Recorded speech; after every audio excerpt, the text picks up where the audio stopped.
Hi, I'm Joel McClung with FloodGate Medical, and I got a little marketing psychology that I bet is going to ruffle your feathers. Now here's a question.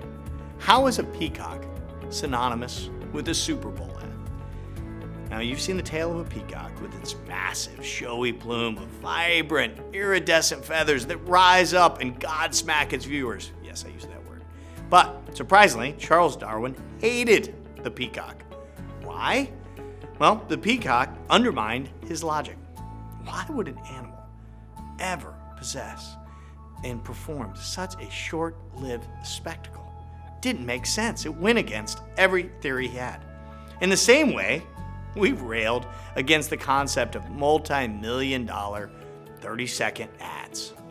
It just seems ridiculous to spend such a massive amount of money on a brief moment in the Super Bowl. So why do they both exist? Well, here's the psychology that will ruffle your feathers.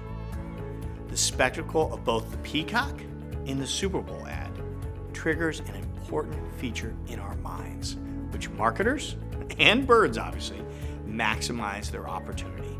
It's called costly signaling. The science behind costly signaling is that a message's importance is directly correlated with the cost it takes to deliver. This is true when the message is, hey, imagine on an email versus a Super Bowl ad. Which one do you give more credibility to? Which one makes the larger, more lasting impression? Just like peacocks to a peahen, the one with the more dazzling tail signals that he is the strongest and fittest to choose from. So how do you differentiate your message? What greater value will you show so you stand out among the rest?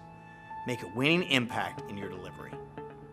How will you shake your tail feathers?